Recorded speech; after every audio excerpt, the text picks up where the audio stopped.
उत्तर प्रदेश और बिहार में अखिलेश यादव और तेजस्वी यादव को लेकर के मुसलमानों में काफ़ी बेचैनी है, काफ़ी परेशानी है और बार बार कुछ मुसलमानों के ज़रिए ये आवाज़ उठाई जा रही है कि जब मुसलमानों के इश्यूज़ आते हैं समय समय पर तो उन पर ये तमाम पार्टियां खामोश रहती हैं। महाराष्ट्र में कांग्रेस को लेकर भी बेचैनी है, लोग परेशान हैं कि पूरे महाराष्ट्र में एक भी मुसलमान को गठबंधन के ज़रिए, इंडिया गठबंधन के ज़रिए टिकट नहीं दिया गया, जिसको लेकर लोगों में नाराज़गी है।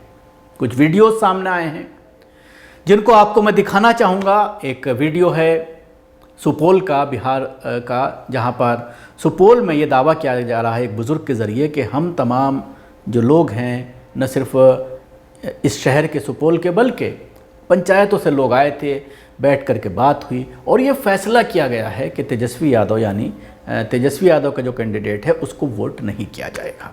और दूसरा वीडियो है बरेली का।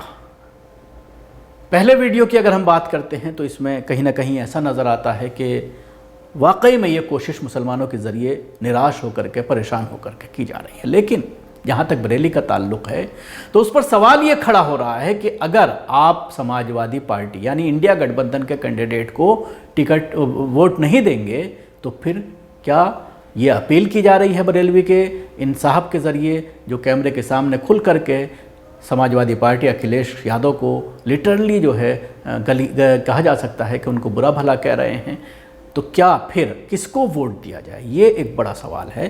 पहले ये दोनों वीडियो सुनिए। क्या नाम हुआ? मोहम्मद नामुल है, सुखासन पंचायत के हम वासी हैं और झिटिया में एक मुस्लिम कमेटी की बैठक हुई, उसमें हम लोग आए, हर वार्ड से, हर पंचायत से यहाँ बैठक किए और उसमें ये निर्णय हुआ है कि राजद के शुरू से हम लोग उसको वोट देते आ रहे हैं, हमारे हक हकूक को वो जो है नहीं दे रहे हैं, नहीं मान सम्मान कुछ भी नहीं दे रहे हैं। इसलिए कर करके सारे मुसलमान ये निर्णय लिए हैं कि हमको राजद को वोट नहीं करके जिसको मन होगा उसको देंगे। ये चीज जो है और ये काम पूरे लोकसभा सुपौल लोकसभा विधानसभा से लेकर करके पूरे सुपौल लोकसभा के हर प्रखंड, हर लोक विधानसभा में जाकर करके ये काम करेंगे। इसका हम लोग ये कमेटी बना कर करके इस काम को अंजाम देने का काम करेंगे।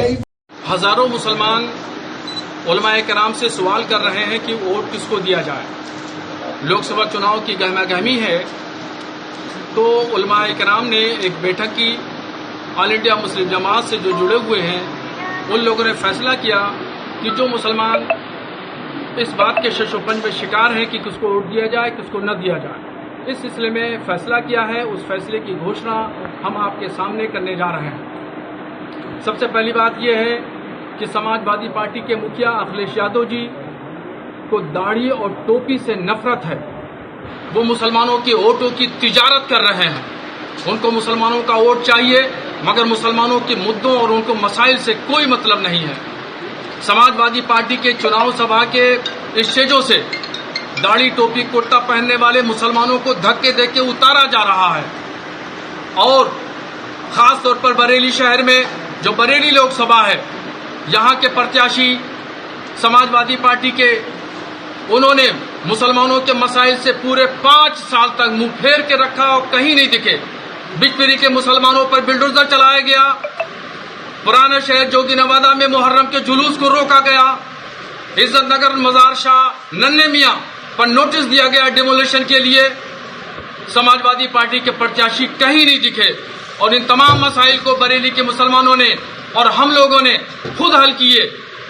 इसलिए हमने ये फैसला किया है कि बरेली लोकसभा से मुसलमान और दलित मिल करके नोटा का बटन दबाएं और समाजवादी पार्टी का बहिष्कार करें। और इसी के साथ समाजवादी पार्टी के लोग साजिश के तहत, एक मुनज़्ज़म प्लानिंग के तहत यहूदियों के ज़हन और फिक्र की सोच के साथ मुस्लिम क़यादत को खत्म कर रहे हैं।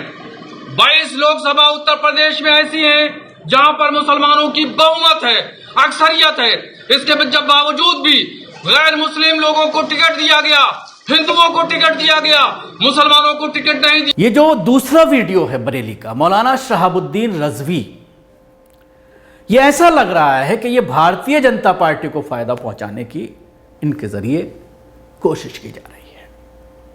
क्योंकि इलेक्शन के दरमियान अगर समझ में आता है कि कोई आपके पास ऑप्शन है, वहां पर कोई असदुद्दीन ओवैसी का कैंडिडेट अपनी किस्मत आजमा रहा है, या फिर कोई मुस्लिम कैंडिडेट दूसरी पार्टी से, बहुजन समाज पार्टी से खड़ा हुआ है और तमाम मुश्तरका एक कोशिश जो है मुसलमानों के ज़रिए, और जो दबे कुचले लोग हैं, क्योंकि बहुजन समाज पार्टी की भी अगर हम बात करते हैं तो उसके साथ अपना एक वोटर है, एक कैडर है जो उसको वोट देता है, और हर सीट तकरीबन 50-60 हज़ार वोटर से तो खुलती ही है। ये दावे के साथ कहा जाता है कि 50-60 हज़ार वोट तो बहुजन समाज पार्टी का, बल्कि 1 लाख वोट तो बहुजन समाज पार्टी का हर सीट पर मौजूद है, SC ST का।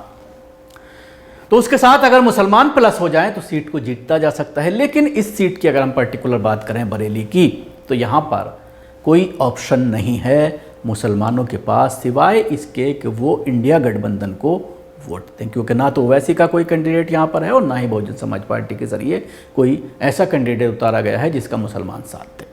तो जाहिर सी बात है इनके ज़रिए शरारतन ये कोशिश की जा रही है कि भारतीय जनता पार्टी को फ़ायदा पहुँचाया जाए। क्योंकि पूरे इलेक्शन में अगर आप देखते हैं तो बहुत अच्छी बात नज़र आई है कि मुसलमान पूरी तरह से खामोश है, क्योंकि भारतीय जनता पार्टी, प्रधानमंत्री नरेंद्र मोदी, अमित शाह, JP नड्डा और तमाम बड़े लीडर, यहाँ तक कि RSS के मोहन भागवत, तमाम परेशान हैं 2 चरण की जो पोलिंग हुई है उससे।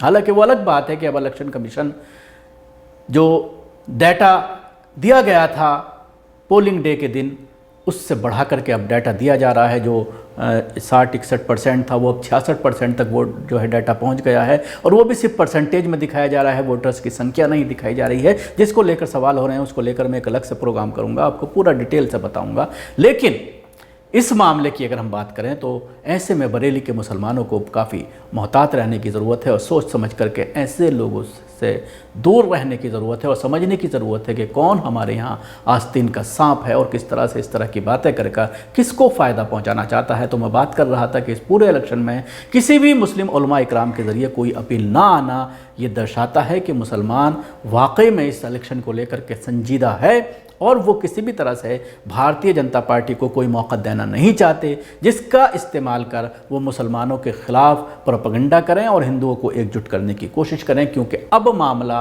अब जो इलेक्शन है पूरी तरह से मुद्दों पर आ गया है, और हर तरफ से मोदी और अमित शाह घिरते हुए नज़र आ रहे हैं, भारतीय जनता पार्टी घिरती हुई नज़र आ रही है। तो ऐसे में इस तरह की अपीलें कहीं ना कहीं नुकसानदेह साबित होती हैं।